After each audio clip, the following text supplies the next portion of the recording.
में थे, वो भी बाहर नहीं आ रहे थे क्योंकि इनका दर्शन हो चुका था। तो श्रोता वक्ता दोनों ही गर्भ में ही भगवान के दर्शन प्राप्त कर चुके हैं। कोई साधारण है क्या?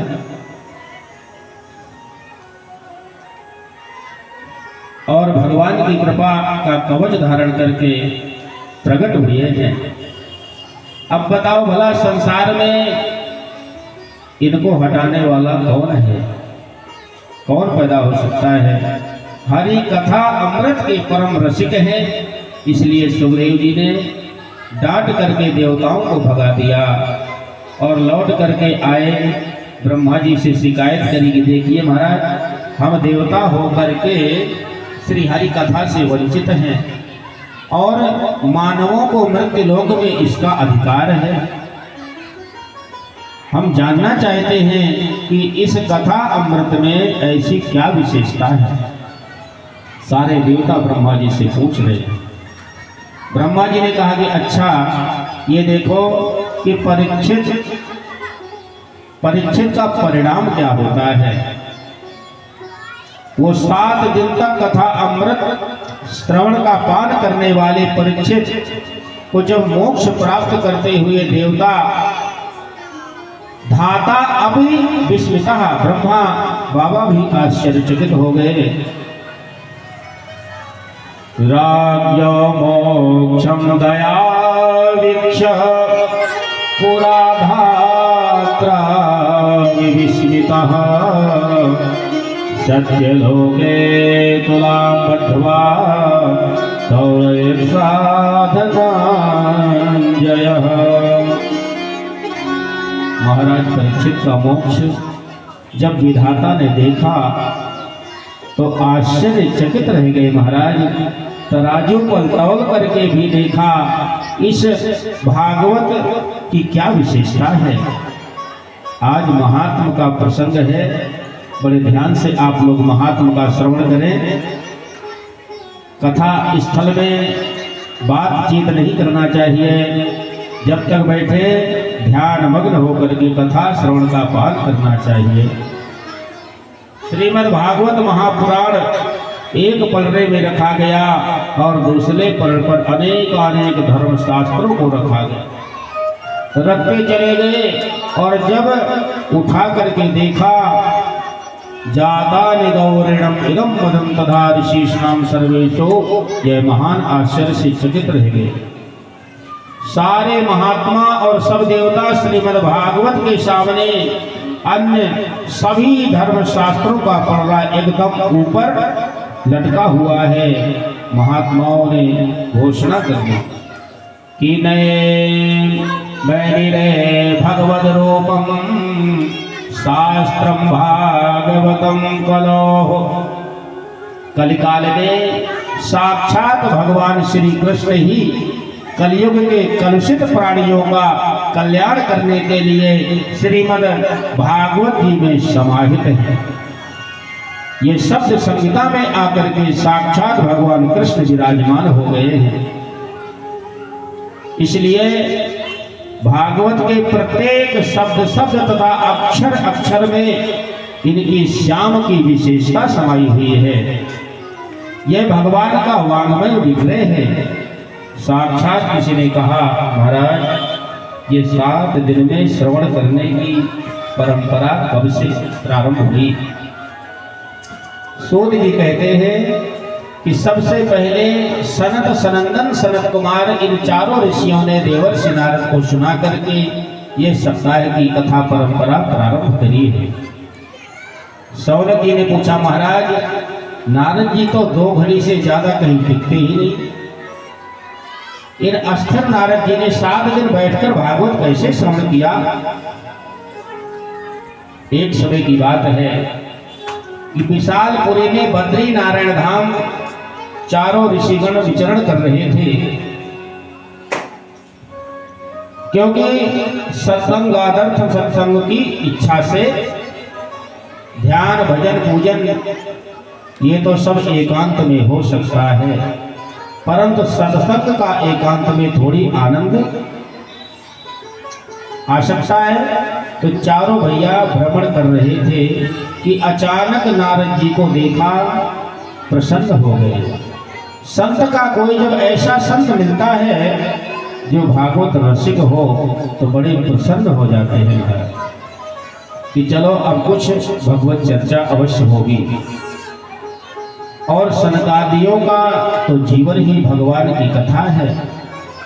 कथा मात्रे के जीवन, अरे गदगद हो गए, पर जैसे ही उनके निकट आए तो बड़ा ही आश्चर्य हुआ, क्योंकि नारद जी का मुख बड़ा मलिन चिंतित नजर आ रहा है। जो समाज की समस्याओं को दूर कर दे, संसार की चिंता जिनके चिन्ह मात्र से दूर हो जाए, ऐसे परम संत श्री नारद जी आज चिंता की बात कह रहे हैं।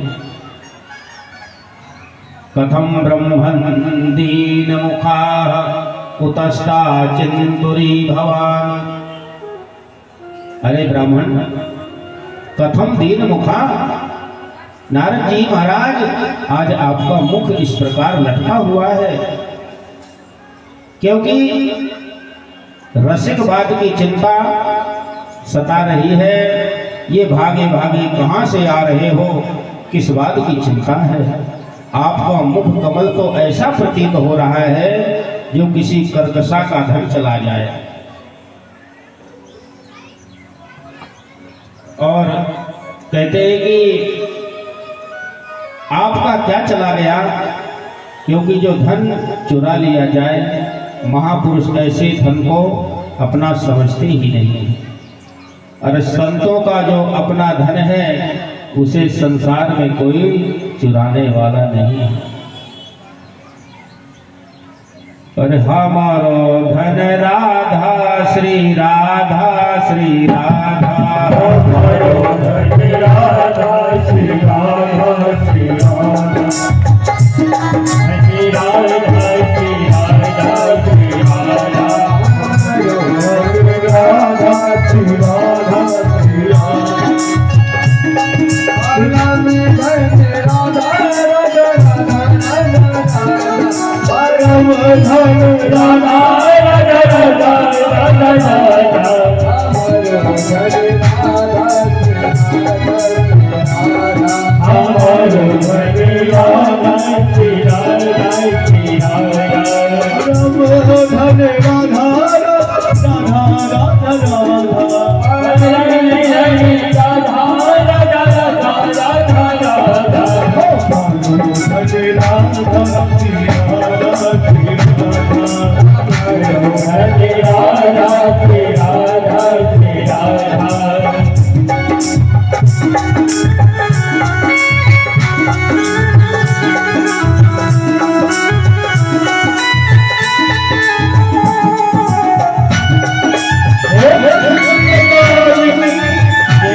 अपना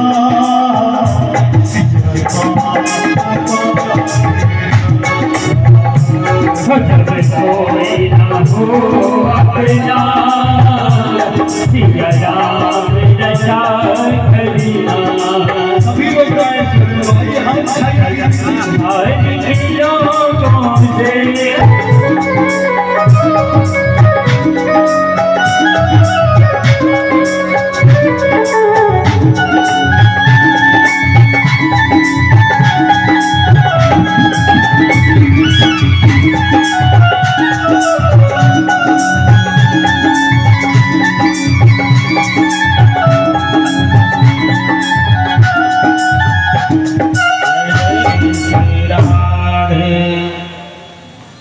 नारद जी ने यमुना तट पर जाकर के क्या देखा कि एक युवती अनमना मन से बैठी हुई है, आंखों में अश्रुपात हो रहा है और दो बूढ़े उसके सामने अचेत पड़े हुए हैं।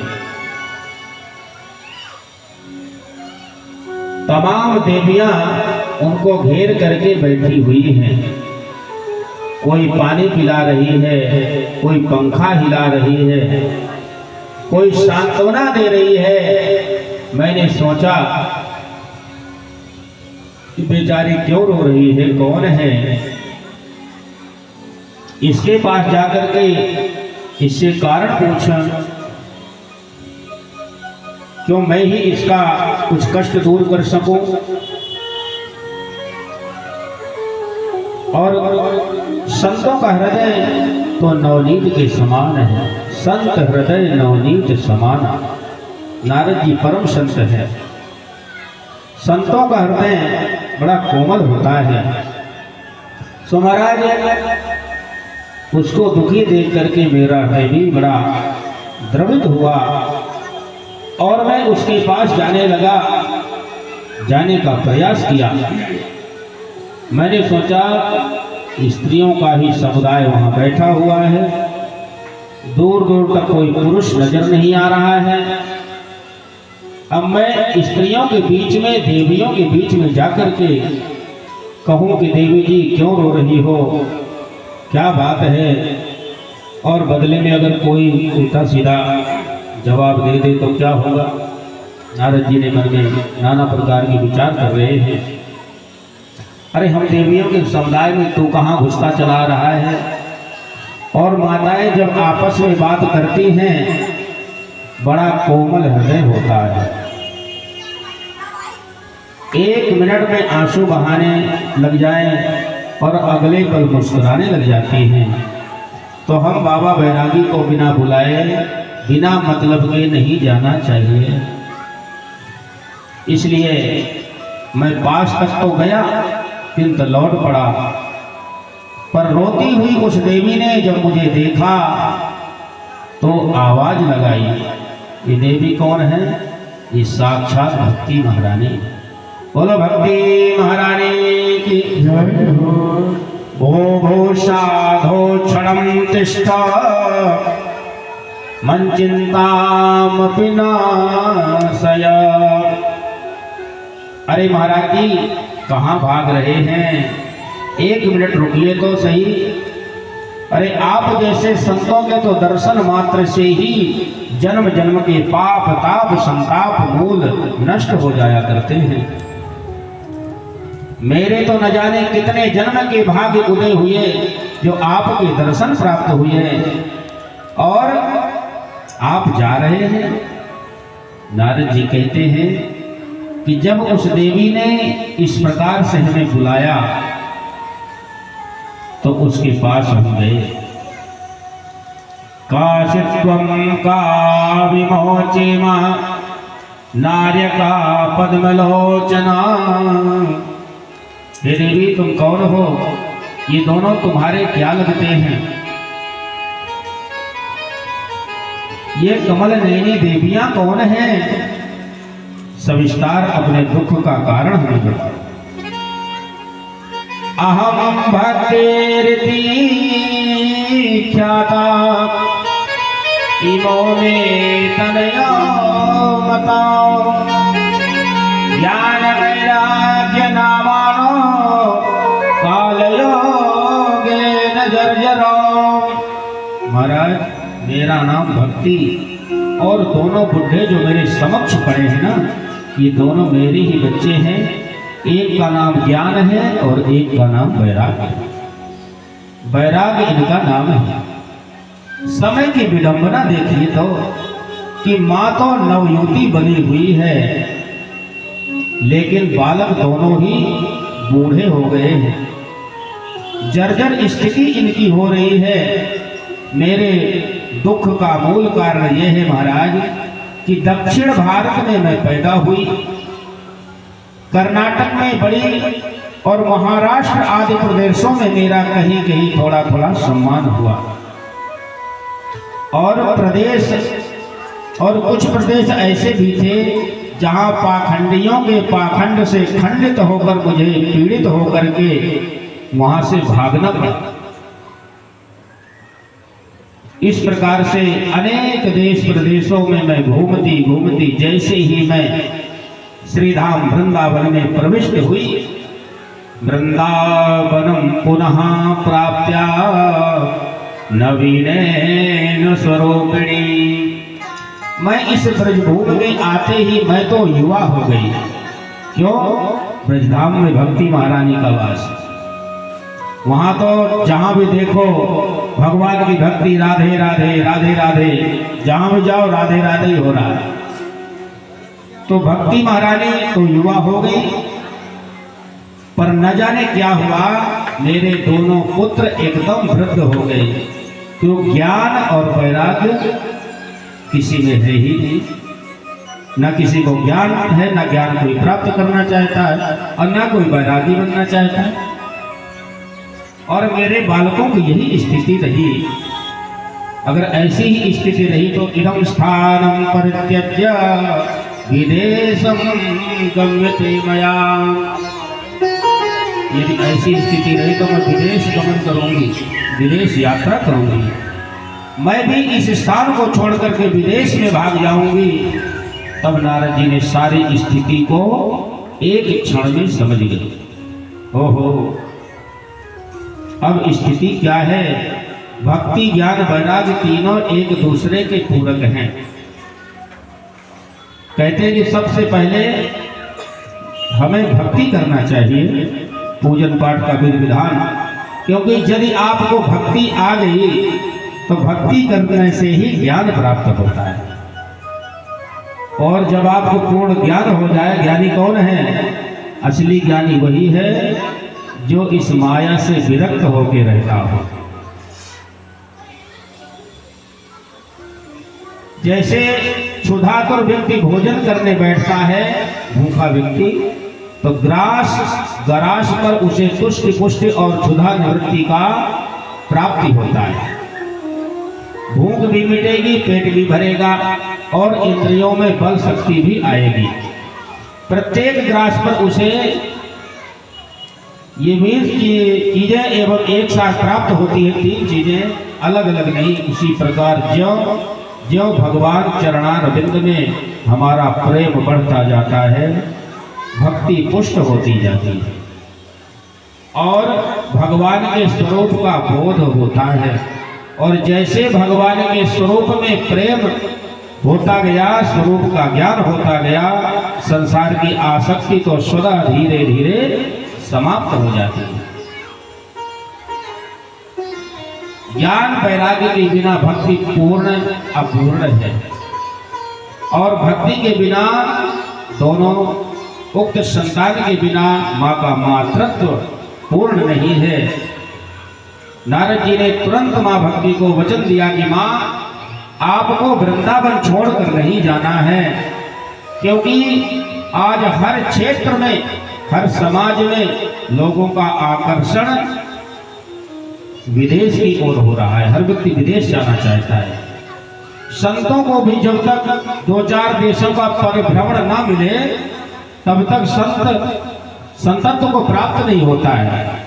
यदि कोई संत विदेश चला जाए तो कहते भाई बहुत बड़े संत हैं, अभी अमेरिका से कथा करके आए हैं। क्यों? संतों का भी पेट नहीं भर रहा। वो संत हैं, विदेश किस लिए जाते हैं? विदेश जाने का उनका एक ही मुख्य कारण धन बटोरना। वो सिर्फ करोड़पति बनने जाते हैं। ऐसे संतों से बच के रहो। संत तो वो है जो भगवान का भजन करते हैं। मिल गया प्रसाद तो पाया, नहीं तो घंटी बजती है, माला जपते रहते। उन्हें कोई धन की आवश्यकता नहीं। हम भारतवासियों की दृष्टिगत धारणा ही कुछ ऐसी बन गई है कि जब देश विदेश में प्रामाणिक रूप से उसका प्रचार प्रसार हो जाता है, तब उस कथावाचक या महात्मा पर भारतीय दृष्टि जाती है।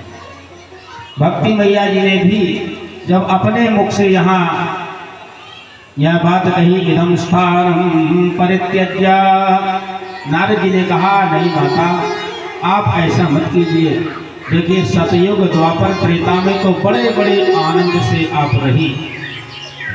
अब घोर कलिकाल आ चुका है। तेन लुप्तः सदाचार योग मार्गस्थ पांसि च। इसमें सब सदाचार लुप्त प्राय हो चला है। बुद्धि दयावान वही है जो विधि पूर्वक अपने नियमों का पालन करता है। बहुत कुछ मंगल दिखाई पड़ रहा है। वर्षे वर्षे क्रमाज्ञाता मंगलम नापि दृश्यते। समय ज्यों ज्यों गुजरता जाएगा ये शुभ कर्म दिखाई नहीं देंगे।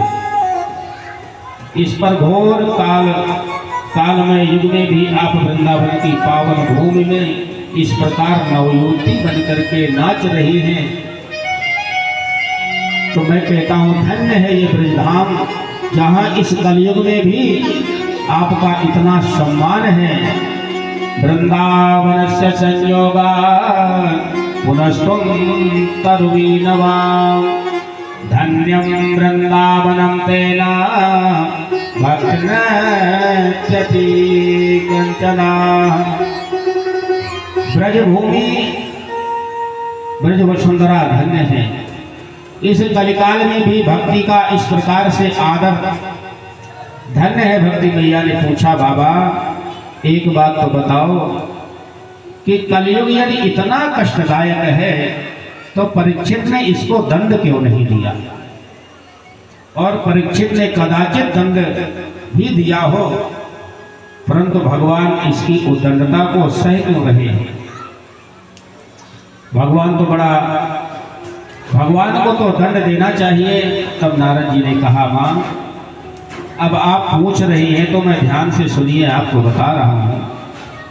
गोविंद जब अपनी लीला का श्रवण करके सुधाम गमन कर गए, उसी समय उसी दिन से यहाँ सर्वनाशी कलयुग ने आकर के अपने पैर जमा लिए हैं।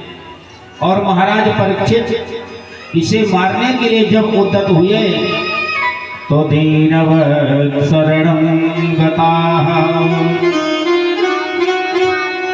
कलयुग दीनहीन बनकर के उनकी शरण में आ गया। महाराज परीक्षित तो परम वैष्णव थे। नवया वारणीयोऽयं शारंगम इव शारभो। भ्रमर के समान सारग्राही राजा ने कलयुग बाग दोष होने के बावजूद एक अच्छा गुण है कलयुग में। क्या? उन्होंने वो एक गुण ही राजा परीक्षित को भा गया था। उन्होंने उसे मारा नहीं। क्या गुण? कि यत्फलं नास्ति तपसा न योगेन समाधिना तत्फलं लभते सम्यं कलवकेशव कीर्तनम। सतयुग त्रेता द्वापर में बहुत कठिन था। अब इस कलयुग में जो घोर तपस्या करने से फल प्राप्त होता था, वही इस कलिकाल में केवल कृष्ण नाम संकीर्तन मात्र से जीव को सुलभ हो जाता है। कि कलयुग केवल नाम आधारा, कलयुग केवल नाम आधारा, कलयुग केवल नाम आधारा, कलयुग केवल नाम आधारा,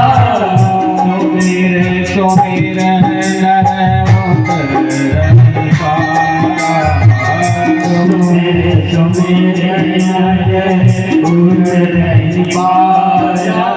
कलयुग तो एक नाम आधार है। इस कलयुग में आप लोग ताली बजाते रहें और भगवान नाम संकीर्तन करते रहें तो आपको पूर्ण फल प्राप्त हो जाता है, मोक्ष मिल जाता है। बोलिए भक्ति महारानी की जय हो। केवल भगवान कृष्ण का नाम संकीर्तन करते चलो, जीव को सुलभ हो जाता है। गोस्वामी जी रामचरितमानस में कहा है कि कलयुग समझोग आन नहीं, जो नर करे विश्वास, गाई राम गुण गण विमल, भवतर बिरही प्रयास। यही इसका विशिष्ट गुण है कि भवसागर से तर जाता है। राजा परीक्षित को ये गुण भा गया और इसलिए इसको स्थान दे दिया, पर जैसे उस पर भूमि में बढ़िया से बढ़िया बीज भी बेकार सिद्ध होता है, उसी प्रकार इस कलयुग के कलुषित वातावरण में इतने दुर्गुण हैं कि भगवान नाम संकीर्तन का जो दुर्ग गुण था वह भी नष्ट लुप्त हो गया। इस युग में भागवत की कथाएं तो बहुत होती हैं, किंतु भागवत के अर्थ पर किसी का ध्यान नहीं जाता है। अभी तो भागवत से अर्थ कैसे प्राप्त हो, सिर्फ सभी का ध्यान है धन कमाना, अर्थ। इस पर दोनों की दृष्टि है, क्या श्रोता और क्या वक्ता। बड़े बड़े कथाकारों के पास जाओ, महाराज जी कथा कराना है, तो उनका पैकेज है, बहुत बड़े बड़े पैकेज है उनके, 1-1 करोड़ रुपए की पैकेज है 7 दिन की कथा। बोलो राधे राधे राधे राधे। अरे ये तो भगवान का चरित्र है, गुणगान है। हमसे भी पूछा गया था मैंने कहा हमारा जिंदगी में कोई पैकेज भी नहीं बना है। आपको जब भी कभी कथा कराना हो, आप कहोगे बड़े जब भी कथा कराना, हम सर के बल खड़े होंगे, कथा में आएंगे और ऐसे भगवान से प्रार्थना करते हैं कभी पैकेज की स्थिति ही ना बने। बोलो राधे राधे राधे राधे। श्रोता भी इसी उद्देश्य से कथा करवा रहा है, महाराज बढ़िया फैक्ट्री हो जाए, बढ़िया उद्योग चल जाए, एक भागवत हमारी तरफ से हो जाएगी। यदि मेरा ऐसा काम हो जाए तो मैं भागवत कराऊंगा, ऐसी ऐसी बातें करते हैं ना। कभी भी ऐसी कामना की बातें नहीं करना है, भगवान से कभी कुछ मांगना नहीं चाहिए।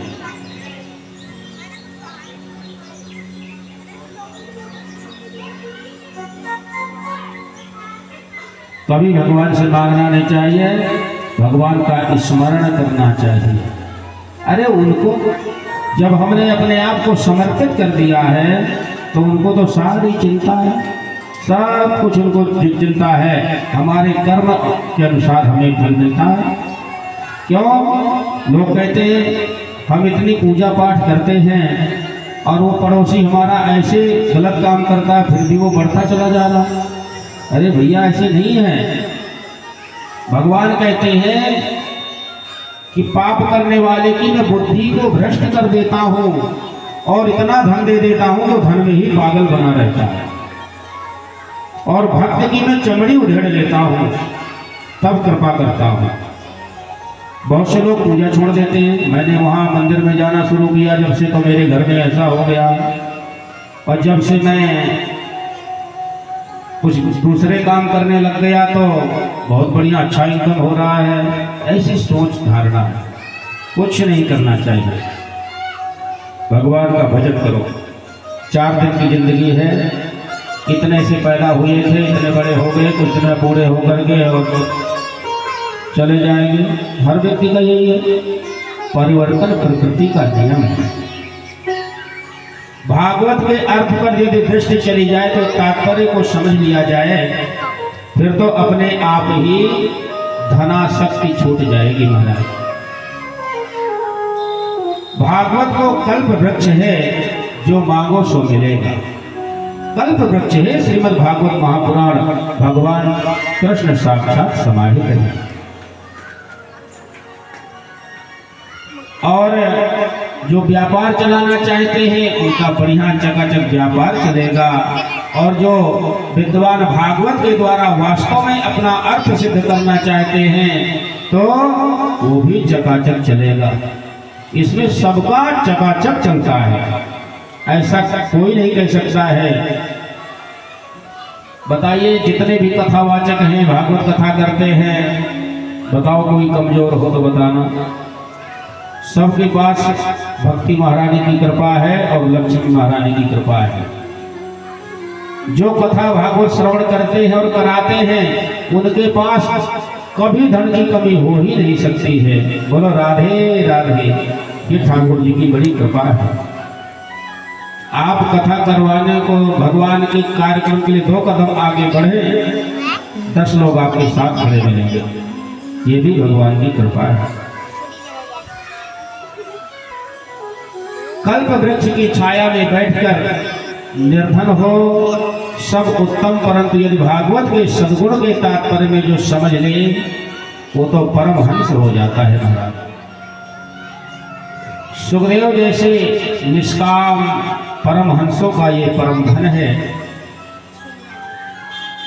स्थित मान सरोवर है जहां सदा इनके कलख का नितांत स्वर परमानंद की अनुभूति कराता रहता है। हे ब्रह्मा जी के मानस पुत्र नारद जी, आप धन्य हैं, आपकी जय हो। आपके एक वचन पर निष्ठा करके क्या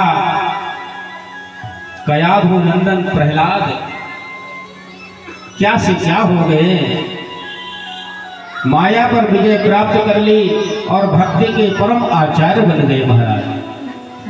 और देखो, ध्रुव जी महाराज तो 5 वर्ष की अवस्था में ही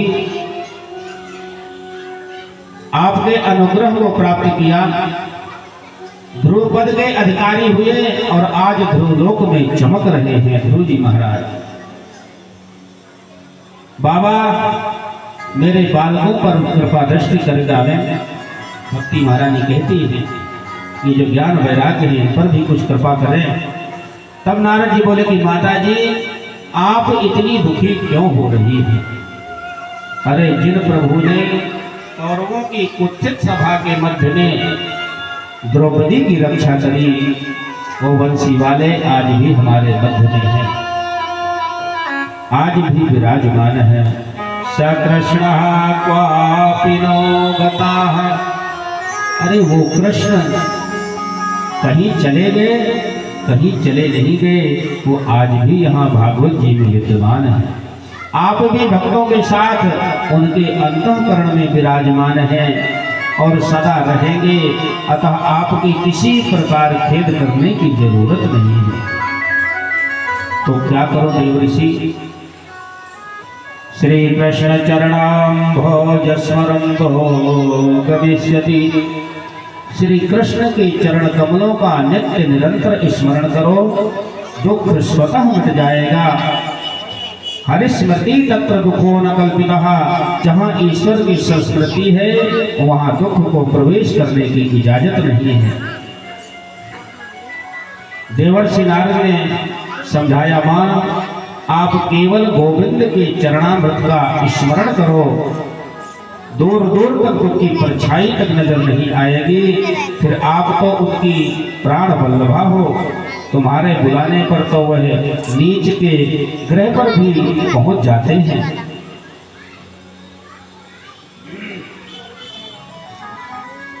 कहते हैं कि भक्ति, ज्ञान और वैराग्य और संगीत के कितने अंग हैं?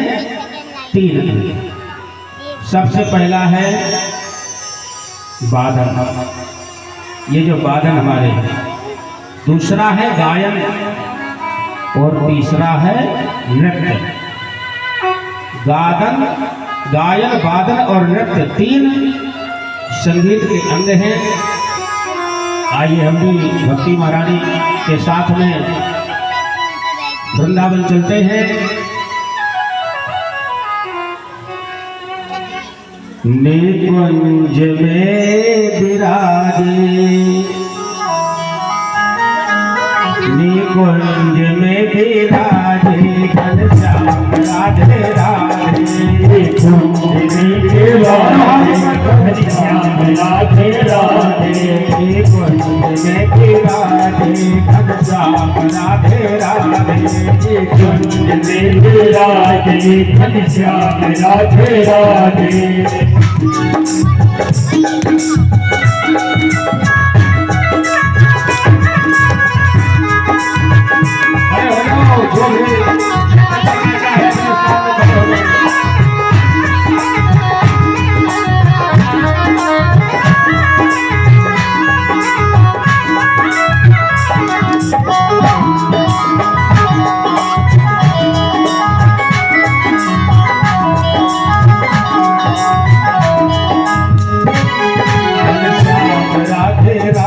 घनश्याम राधे राधे, घनश्याम राधे राधे, घनश्याम राधे राधे।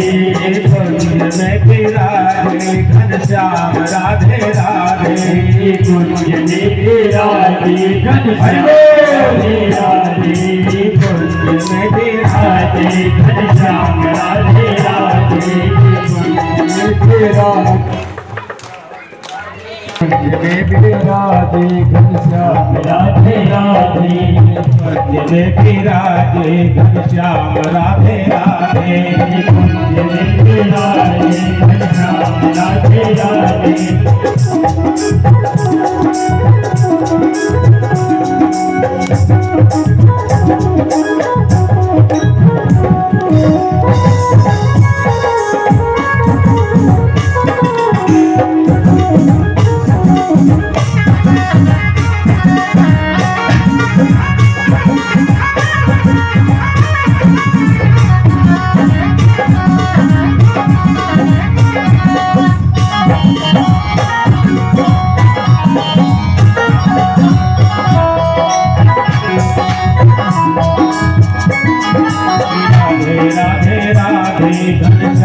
राधे राधे, राधे राधे राधे, घनश्याम राधे राधे। राधे राधे राधे, घनश्याम राधे राधे। राधे राधे राधे, घनश्याम राधे राधे। राधे राधे राधे, घनश्याम राधे राधे। राधे राधे राधे, घनश्याम राधे राधे। कुंज में विराजे, घनश्याम राधे राधे। कुंज में विराजे, घनश्याम राधे राधे। कुंज में विराजे, घनश्याम राधे राधे। कुंज में विराजे, दोनों हाथ उठाके। राधे राधे। वृंदावन में राधे राधे, वृंदावन में राधे राधे, वृंदावन में राधे राधे। यमुना जी में राधे राधे, यमुना जी में राधे राधे। हरिकम्मा में राधे राधे, हरिकम्मा में राधे राधे। हरिकम्मा में राधे राधे, धाम घाटी में राधे राधे। घाटी में राधे राधे, गोवर्धन में राधे राधे। गोवर्धन में राधे राधे, काली लय में राधे राधे। काली लय में राधे राधे, जतिपुरा में राधे राधे। जतिपुरा में